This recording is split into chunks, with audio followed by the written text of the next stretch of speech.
పెళ్లికి బంగారానికి విడదీయలేని అనుబంధం. నా పెళ్లి ఆభరణాల విషయంలో ఒక్కొక్కరిది ఒక్క చాయిస్. మా అందరి అభిరుచులకి ఏకైక ఎంపిక మానిపల్లి జ్యువెలర్స్. అయితే శోభిత గారి అలాగే నాగచైతన్య గారి మ్యారేజ్ అయింది. అయితే చాలా మంది కూడా వీళ్ళు విడిపోతారు అని కొంతమంది, వీళ్ళు సెట్ కాలేదని కొంతమంది, వీళ్ళ జాతకాలు బాలేదని కొంతమంది అంటున్నారు.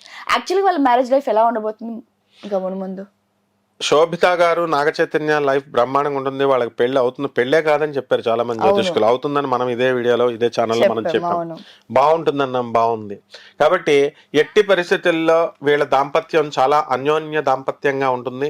ఈవెన్ సమంత గారు కూడా ఇప్పుడు ఫీల్ అవుతుంది పాపం, ఇదిగో ఏంటి నేను రాంగ్ స్టెప్ వేసానా అని ఒక అడుగు వెనక్కేసి ఆలోచిస్తున్నట్టుగా కూడా వార్తలు వస్తున్నాయి. కాబట్టి శోభిత ఇస్ అ మెచ్యూర్డ్ గర్ల్. ఆమె ఆర్మీ బ్యాక్గ్రౌండ్ నుంచి వచ్చింది, వాళ్ళ మదర్ గవర్నమెంట్ టీచరు. కాబట్టి ఎట్టి పరిస్థితుల్లో ఆమె కాపురం ఆమె పాడు చేసుకోదు. కాబట్టి వాళ్ళు మనకలాగేనమ్మా, వాళ్ళు ఎవరు కావాలని రిలేషన్స్ ఎవరు పాడు చేసుకుంటాడు.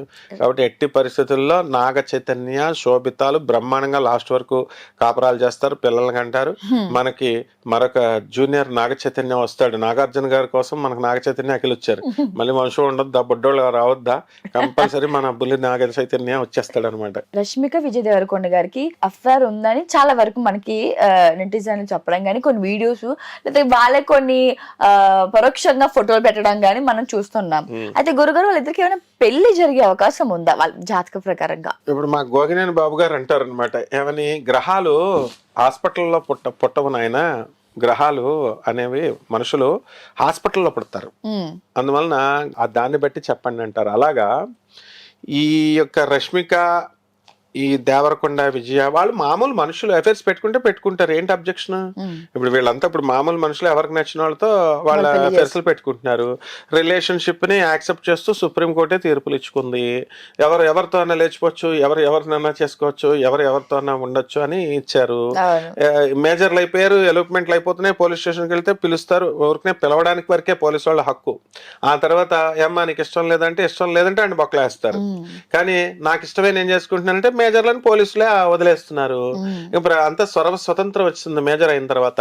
సో రష్మికకి, విజయ్ దేవరకొండకి వీళ్ళకి అఫైర్ ఉంటే ఏమిటి, అఫైర్ లేకపోతే ఏమిటి?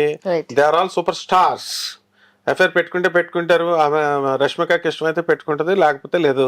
అలాగే వాళ్ళకి అది అలాంటి ఏం లేవు. వాళ్ళ మీన్ మైండ్ గా ఆలోచించరు, వాళ్ళు ఫ్రెండ్లీగా ఉంటారు. ఎవరైనా సరే చదువుకున్న వాళ్ళు, సోషల్ గా ఉండేవాళ్ళు, they are socially inclined people. ఇకపోతే మ్యారేజెస్ చేసుకోవాలనుకుంటే Rashmika came from a very disciplined family.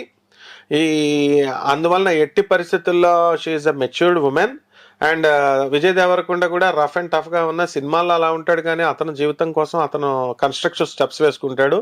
వాళ్ళు ఏమన్నా చేయాలనుకుంటే పెద్దల ద్వారా వాళ్ళ పెళ్లి అవుతుంది. అంతేగాని ఈ యొక్క లవ్ మ్యారేజ్లు లేకపోతే ఇలాగా సినిమా యాక్టర్లు ఎవరు చేయరు. నువ్వు బాగా అబ్జర్వ్ చేయి, ఎవరినన్నా చూడు, మామూలు మనుషుల్లో లవ్ మ్యారేజ్లో లేచిపోవడాలు ఉంటాయి. సినిమా హీరోస్లో వీళ్ళు చాలా తెలివైన వాళ్ళు అయిపోయారు. పాత తరం నుంచి ఈ తరం వరకు అరేంజ్డ్ మ్యారేజ్లు చేసి కట్నాలు దుబ్బేస్తున్నారు, ఆస్తులు దుబ్బేస్తున్నారు.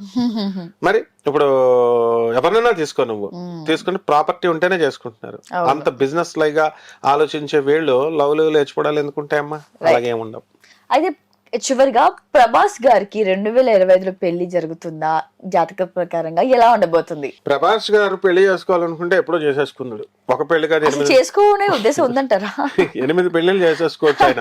ఇప్పుడు బెండపూడి సాధు అని ఒక ఆయన ఉన్నారు. ఆయన 70 సంవత్సరాల వయసులో అన్నవరం పక్కన వాళ్ళ శిష్యులే ఆయనకి 8 మందిని పెళ్లిళ్ళు చేశారు. ఇప్పుడు కూడా 3 ఇంకా బ్రతుకున్నారు, వాళ్ళంతా చనిపోయిన.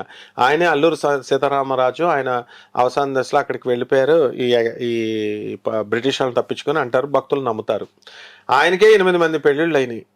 మరి ప్రభాస్ గారు చేసుకోవాలనుకుంటే 80 చేసుకోవచ్చు, ఎవరినన్నా చేసుకోవచ్చు, ఎలా అయినా చేసుకోవచ్చు. అసలు ప్రభాస్ యొక్క వ్యక్తిత్వం మీకు అందరికీ అర్థం కావట్లేదు, జనాలకి అందరికీ. నీకు బాగా తెలుసు, ఎందుకంటే మనం ప్రభాస్ గారి గురించి చాలాసార్లు మనం మాట్లాడాము. సో ప్రభాస్ గారు ఒక వ్యక్తిత్వం ఉన్న వ్యక్తి. వాళ్ళ పెదనాన్న కృష్ణరాజు ఏమన్నా ఇచ్చేసాడా? ఒక పద్ధతిలో వెళ్తారు వాళ్ళు.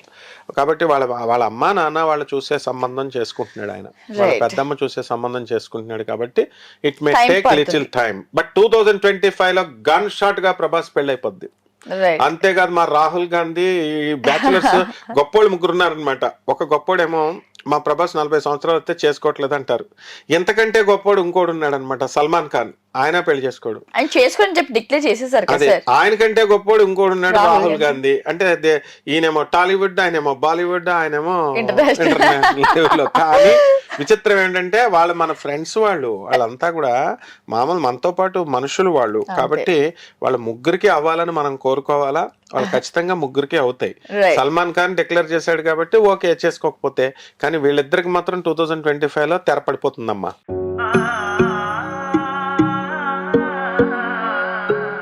మనసైన మేని ఛాయా బంగారమే,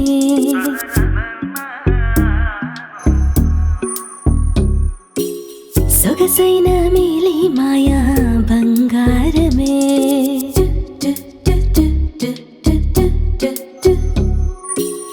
అనుబంధాల హారం బంగారమే, అనురాగాల తీరం బంగారమే, నవ్యమైన నాణ్యమైన స్వచ్ఛమైన మానేపల్లి బంగారమే.